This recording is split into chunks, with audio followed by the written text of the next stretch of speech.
Endless 8 is one of my favorite arcs in anime, and we'll only be focusing on the end of August 30th onwards for this Haruhi Suzumiya video. There is so much meaningless variation in every episode of Endless 8 as it is storyboarded and directed by different creators outside of the first and 8th episode. They have this sort of running conversation about the dynamics of Haruhi, Kyon, and the group, and all of it can be understood by looking at the last few minutes.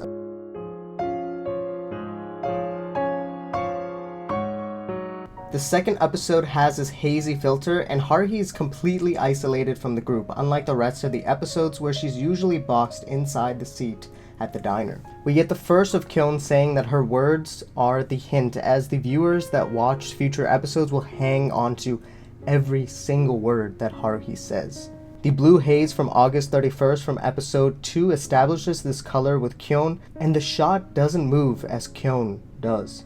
This episode 2 makes a clear statement that Kyon does not have any power in this loop, and subsequent episodes will respond with these ideas presented here. For example, the 7th episode isolates Haruhi again from the group and casts this orange hue onto the scenes, and she almost feels happier. The 3rd episode gives Haruhi this bright red dress to show her power, but 4th episode actually counters this by covering the red dress in blue overalls, hinting that Kyon is the one that really is in power to get us out of this loop. But Kyon himself doesn't feel as certain, which is emphasized by the 5th longer episode that cages him in the loop by spinning the frames at the start of August 30th to the end of August 31st. His eyes are completely removed here in this 5th episode, and they were the frontal focus of the 4th episode, as his wavering confidence, the jealousy, and the darkness of the film that they were watching in the 4th episode carries over. The same blue sky is the background on the phone on August 31st, in the 7th episode, which shows that even if Haruhi and Kyon wear the same blue color like in the 6th episode, they are never really on the same page. Endings are amazing, especially if you get to experience them at the end of a weekly experience. The way that I view media, especially with anime, there's a big distinction between a weekly experience like say One Direct Priority,